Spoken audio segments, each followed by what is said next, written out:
नमस्कार सभी को। आज की इस वीडियो में हम पढ़ने वाले हैं 7 चैप्टर साइंस का, जो है कि परमाणु सिद्धांत, तत्वों के आवर्ती वर्गीकरण एवं गुणधर्म। तो इससे पहले हम लोगों ने चैप्टर नंबर 8 करा था।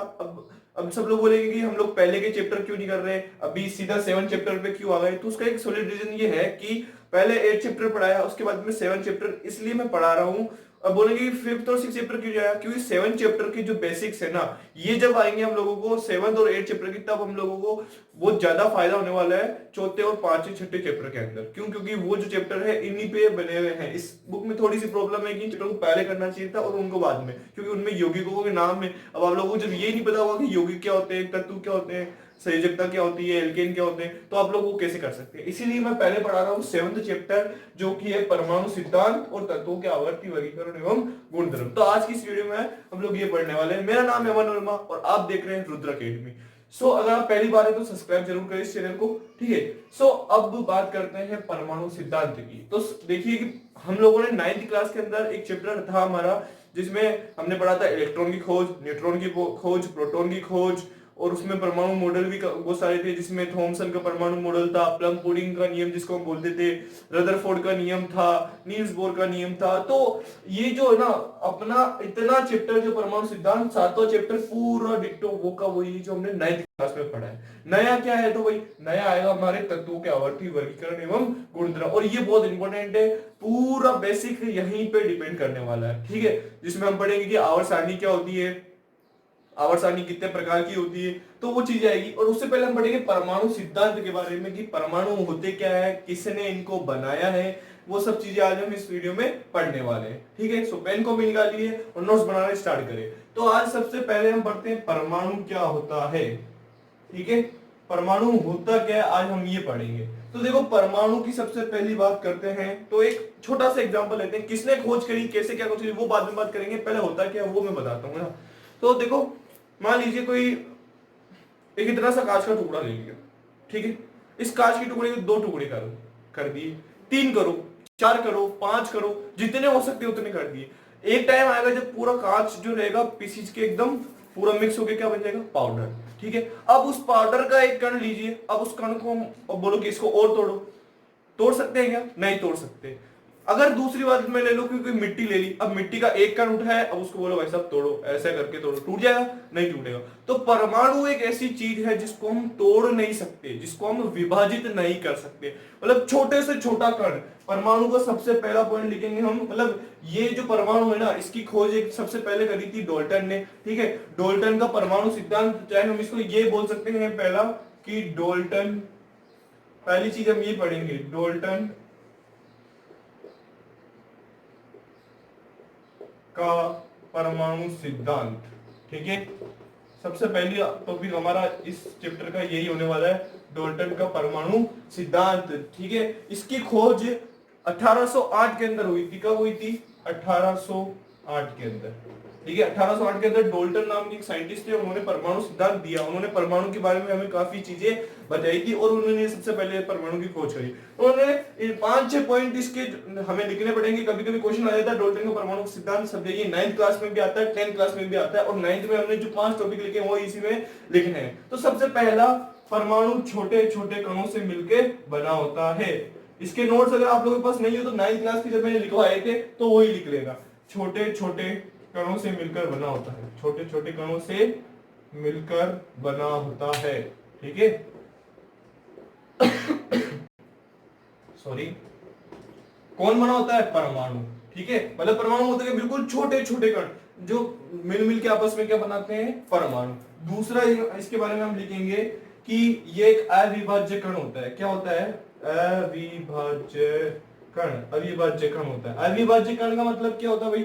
अविभाज्य कण का मतलब होता है जिसको और विभाजित नहीं किया जा सकता, जिसको और नहीं तोड़ सकते, वो क्या कहलाता है? अविभाज्य कण। 2 पॉइंट हो गए। तीसरा पॉइंट हम बोलेंगे कि देखो, परमाणु कैसे बनता है, तत्व कैसे बनता है। परमाणु परमाणु मिलकर क्या बनाते हैं? तत्व बनाते हैं। तत्व तत्व मिलकर क्या बनाते हैं? यौगिक बनाते हैं, ठीक, कंपाउंड बनाते हैं। तो वैसे ही क्या होता है कि जब एक तत्व की बात करेंगे, किसी भी तत्व में अगर 2 परमाणु होंगे या 3 परमाणु होंगे या बहुत सारे परमाणु होंगे, तो उनके सभी परमाणुओं के जो गुणधर्म है वो सेम हो सकते हैं या वो अलग हो सकते हैं। तीसरा पॉइंट ये हो गया कि भाई किसी भी परमाणु के तत्व के अंदर उसके परमाणु जो है उनका रासायनिक भार, उनके गुणधर्म समान हो सकते हैं, डिफरेंट हो सकते हैं। फिर कि इनमें जो ये परमाणु बने होते हैं उनको हम एक निश्चित अनुपात के अंदर जोड़ते हैं, मतलब कि निश्चित अनुपात के अंदर, जैसे मान लीजिए कोई ए और बी है तो मिलके ये बना देगा ए बी, तो एक इसकी निश्चित मात्रा होगी, एक इसकी निश्चित मात्रा होगी। मान लीजिए ये 50% है, ये 50% आपस में मिलके कितना बना देंगे 100%। तो एक निश्चित मात्रा के अंदर ये जुड़ते हैं, ठीक है। जैसे हमने रासायनिक अभिक्रिया में संतुलित करना सीखा था, तो रासायनिक अभिक्रिया में संतुलित करना सीखा था तो हमने क्या बताया था कि इसके अंदर जो है हम नीचे वाली संख्या को चेंज नहीं कर सकते, ऊपर वाली को कर सकते हैं, मतलब कि उनकी मात्रा को चेंज कर सकते हैं, उनके सूत्र को चेंज नहीं कर सकते। तो एग्जैक्टली कुछ ऐसा ही पॉइंट है ये भी, ठीक है। अब एक दूसरी चीज कि इसके अंदर ऊर्जा संरक्षण का नियम आप लोगों ने पढ़ा होगा। ऊर्जा संरक्षण का नियम क्या बोलता था कि भाई ऊर्जा को न तो नष्ट किया जा सकता है, न ही उत्पन्न किया जा सकता है, केवल एक रूप से दूसरे रूप में परिवर्तित किया जा सकता है, कुछ ऐसा ही पढ़ा था। तो वो इसमें भी यही लागू होता है कि भाई परमाणु को न तो नष्ट किया जा सकता है, न ही उत्पन्न किया जा सकता है, केवल एक रूप से दूसरे रूप में बदला जा सकता है। तो ये हमारा छोटा सा एक था डाल्टन का परमाणु सिद्धांत। समझ में आया होगा उम्मीद करता हूं। और इसके बारे में और बहुत सारी चीजें फिर अलग अलग साइंटिस्ट आते गए, अलग अलग चीजें वो लोग बताते गए, ठीक है। तो ये आज हमारा वो पहला डाल्टन का परमाणु सिद्धांत। आज हम 2 ही टॉपिक पढ़ेंगे, इसके अलावा हम ज्यादा टॉपिक नहीं पढ़ने वाले इसमें, ठीक है। फिर नेक्स्ट वीडियो में पढ़ेंगे, वो ज्यादा लोड लेना नहीं है, ठीक है।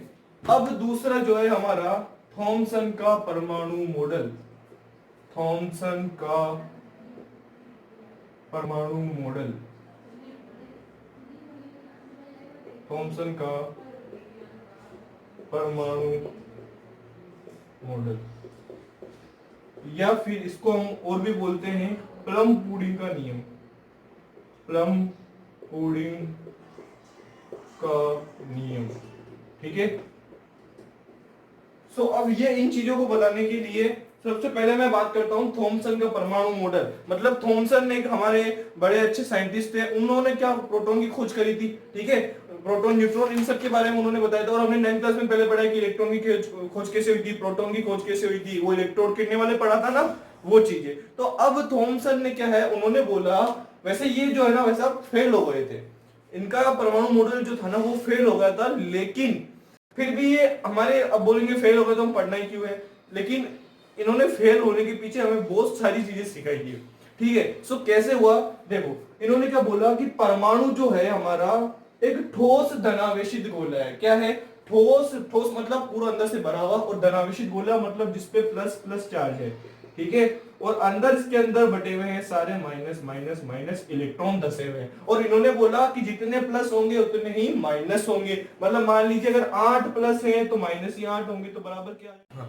हाँ, तो देखिए कि थॉमसन का परमाणु मॉडल में उन्होंने बोला कि परमाणु जो है वो एक विद्युत उदासीन होता है। विद्युत उदासीन कैसे होता है कि भाई जितने धनावेश है उतने ही क्या होंगे, उसमें ऋणावेश होंगे। तो प्लस माइनस चार्ज इक्वल होकर न्यूट्रल उदासीन बना देते हैं, ठीक है। तो इन्होंने थॉमसन का परमाणु मॉडल जो है उन्होंने दिया था 1891 के अंदर।